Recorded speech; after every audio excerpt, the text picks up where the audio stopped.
A lightweight machine dances on a winding road, carving corners with a precision that seems almost impossible for its modest size.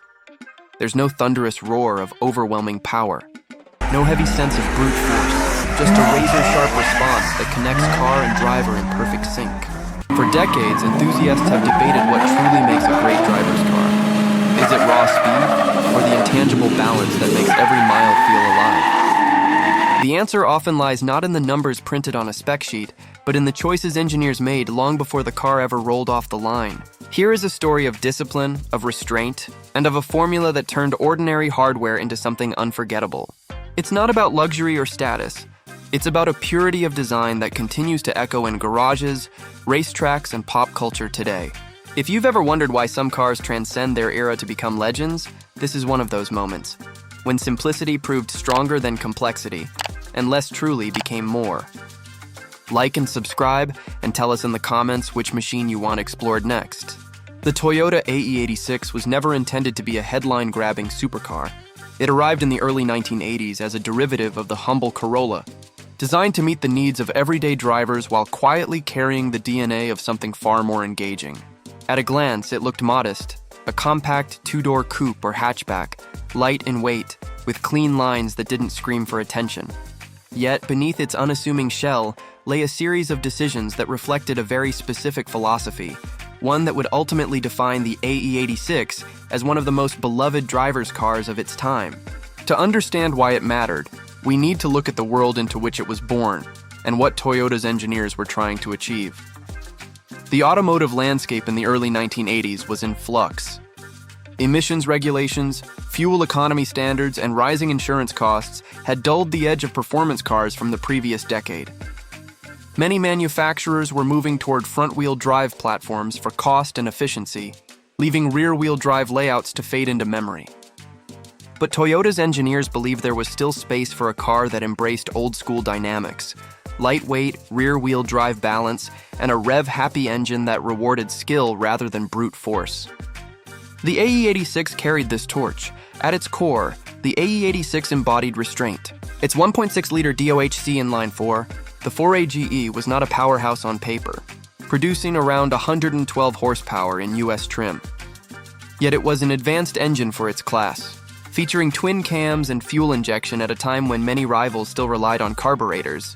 More importantly, it was engineered to rev freely, delivering its best work at higher RPMs and encouraging drivers to work the gearbox. This was not a car that delivered instant gratification through torque. It was one that asked you to engage, to learn, to feel. Weight was another crucial factor. The AE86 tipped the scales at just over 2,000 pounds, hundreds lighter than many contemporaries. That low mass wasn't just about efficiency, it was about agility. Toyota's engineers knew that shedding weight meant sharper steering, better braking, and an immediacy of response that no horsepower figure could replicate. Combined with its rear-wheel drive chassis, it created a platform that felt alive in a way few other affordable cars of its era could match.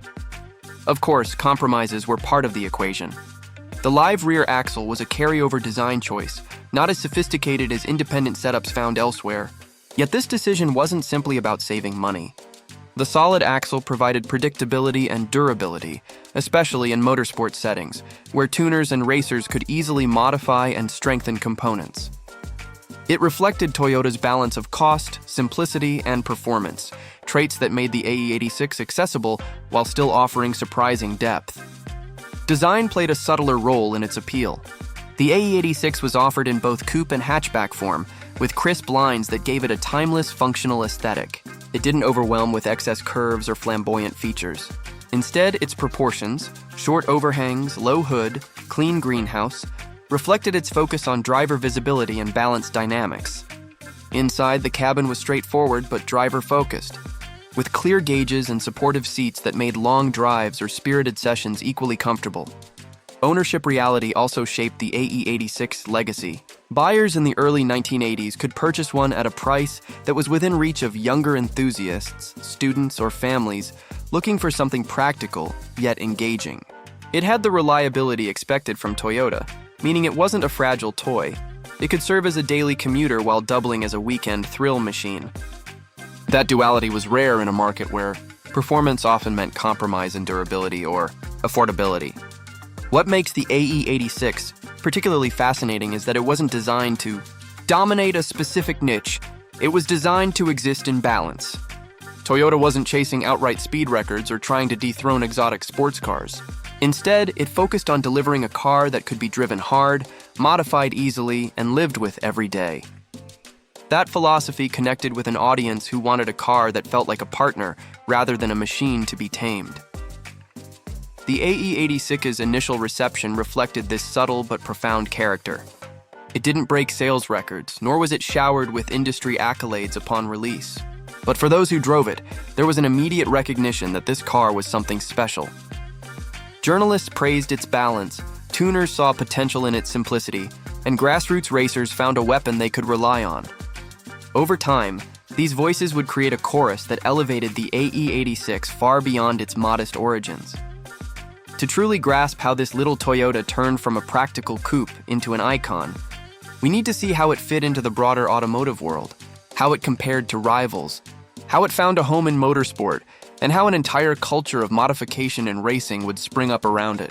That journey takes us to the next chapter, where the AE86's legend stopped being just about engineering choices and started becoming a movement. The Toyota AE86 entered a market where rivals were embracing front-wheel drive and chasing higher horsepower numbers, but it refused to follow the crowd. That decision shaped not only how the car was received, but how it was used. And it's here that the AE86 truly began carving out its unique place in automotive history. While some buyers saw it as just another small coupe, enthusiasts quickly realized that its lightweight balance and rear-wheel drive layout made it the perfect foundation for something much bigger. In grassroots motorsport, the AE86 became a fixture.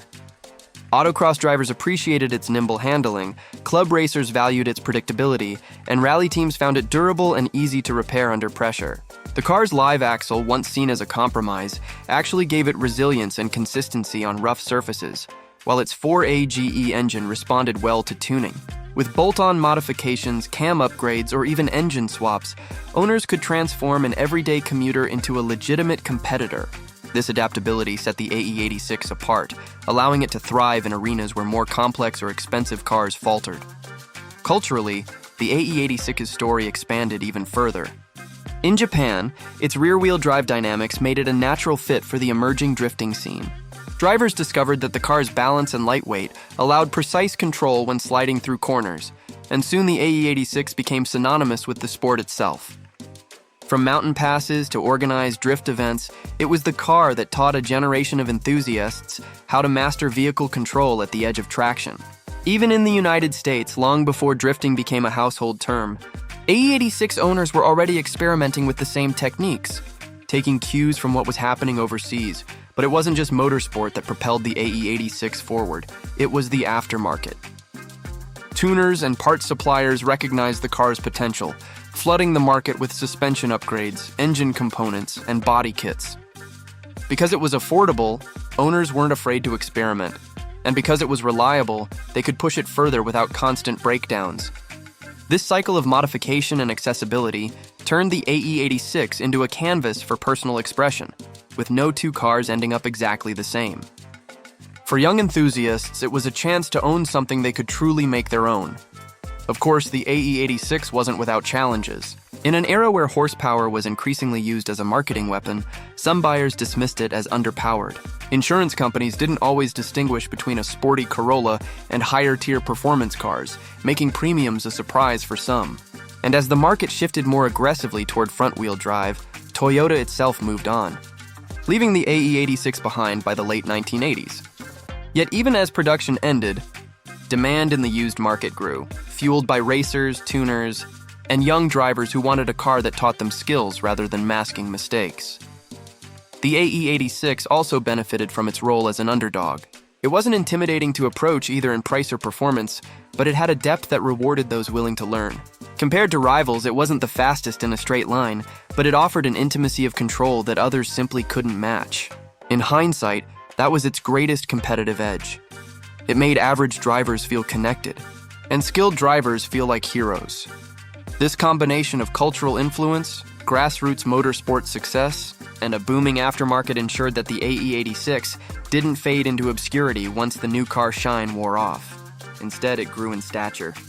By the 1990s and 2000s, its reputation had outpaced its modest production numbers, boosted further by appearances in video games, anime, and films that highlighted its role in drifting and tuner culture. Suddenly, what began as a niche enthusiast car was cemented in global pop culture, immortalized as a symbol of balance and skill. But the deeper question remains: why has the Toyota AE86 endured when so many of its contemporaries have been forgotten? What allowed it to transition from an affordable compact to a timeless icon with value that continues to rise? To answer that, we need to look at the legacy it created, both for Toyota and for the entire driving community, and how its engineering philosophy still resonates decades later. The Kawasaki ZX-10R 2004 today stands as a milestone in motorcycling history, a machine remembered not for refinement, but for its raw, almost primal character. When you look back at it now, nearly 2 decades later, the first thing that strikes you is how unapologetically focused it was. The ZX-10R wasn't trying to be an all-rounder, wasn't trying to accommodate casual riders, it was designed to be the sharpest tool in the shed. And that identity has carried forward into the way enthusiasts and historians view it.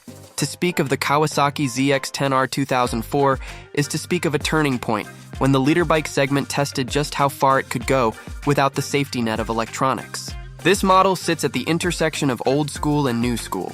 On one hand, it was the last gasp of a fully mechanical superbike, relying on rider skill rather than computerized intervention. On the other, it became the spark that ignited the race toward integrating rider aids, because it showed how dangerous unchecked performance could be for the masses. Riders who mastered it remember the experience with awe, a sense that they had connected with a motorcycle that tested them in ways few machines ever had. For others, it remains a cautionary tale of what happens when performance leaps faster than most can realistically handle. The legacy of the Kawasaki ZX-10R 2004 is especially vivid when you compare it to today's superbikes. Modern liter bikes boast even higher horsepower figures, but they wrap that power in layers of traction control, cornering ABS, ride modes, and even launch control. These features give everyday riders a chance to sample extreme performance without being constantly on the edge of disaster. And yet, because of this safety net, some argue that no modern machine can replicate the adrenaline that came from riding something like the 2004 ZX-10R. It was the purest form of the liter bike arms race, distilled into a package that didn't apologize for its risks. Collectors and enthusiasts now see it as a piece of history, a reminder of a brief, wild period when manufacturers were willing to throw restraint out the window to see just how fast and light a superbike could be. In the US, used examples of the Kawasaki ZX-10R 2004 have become cult favorites. While later generations brought more power and more sophistication, the first-year model carries a mystique that no update can replace. Riders seek it out not because it's the most refined, but because it embodies a moment in time when performance was raw, brutal, and completely unfiltered. For some, owning one is a badge of honor. For others, it's a reminder of just how far sport bikes have evolved since those heady days. Ultimately, the Kawasaki ZX-10R 2004 matters not just because of what it was, but because of what it caused. It redefined expectations, pushed rivals to rethink their approach, and cemented Kawasaki's image as a brand willing to take bold risks in pursuit of speed. And while the liter bike wars have since evolved into a blend of performance and control, the legend of the ZX-10R remains intact, a story of controlled chaos, frozen in time. The final takeaway is simple. The Kawasaki ZX-10R 2004 wasn't just another superbike. It was a statement. It proved that sometimes the most important machines aren't the ones that sell the most units or win the most trophies, but the ones that force the entire industry to change direction. And that's why, 2 decades later, this radical liter bike still matters. The Toyota AE86 teaches us a lesson that still resonates for US enthusiasts today. Great driving doesn't have to come from big horsepower, flashy styling, or cutting-edge technology. It can come from simplicity, balance, and a car that prioritizes connection above all else. Looking back, the AE86 was born as a practical compact, yet it transcended its category by offering a rear-wheel drive layout, a high-revving 4-cylinder engine, and a featherlight body that made every turn, every shift, and every mile feel alive. Those qualities, more than raw numbers, are what made it stand out and why its reputation has only grown stronger with time. For American buyers, the AE86 wasn't a headline act when it was new. It was seen as an affordable small coupe, useful for commuting but quietly hiding an enthusiast's heart. Over the years, however, it proved itself in autocross, rally, and grassroots racing, while also becoming a central figure in drifting culture that eventually exploded into the mainstream. That duality, being both a practical, reliable Toyota and a motorsport weapon, gave it a kind of immortality few cars achieve. Today, the AE86 has become a sought-after classic. Prices have risen sharply, especially for well-kept, unmodified examples, and importing one from overseas is no longer the inexpensive shortcut it once was. Enthusiasts considering ownership need to weigh not just the purchase price, but the costs of maintenance, sourcing rare parts, and preserving a car that's now old enough to carry the wear and tear of decades. Reliability remains a strength. After all, it's still a Toyota at heart, but the realities of aging mean careful upkeep is essential. Those who are patient and willing to invest, however, find themselves rewarded with one of the most engaging and historically significant cars they can own. The AE86's true legacy is that it proved less could be more, that lightness and balance could deliver thrills no dyno chart could capture. It created a blueprint that influenced not just Toyota's later sports cars, but the way enthusiasts around the world defined what a driver's car should be. For Americans who value cars that engage, inspire, and connect rather than simply impress, the AE86 remains a reminder that the purest form of performance isn't about the numbers, it's about the feeling. And if there's one line to remember, it's this: the Toyota AE86 showed us that a lightweight formula could carry the weight of legend.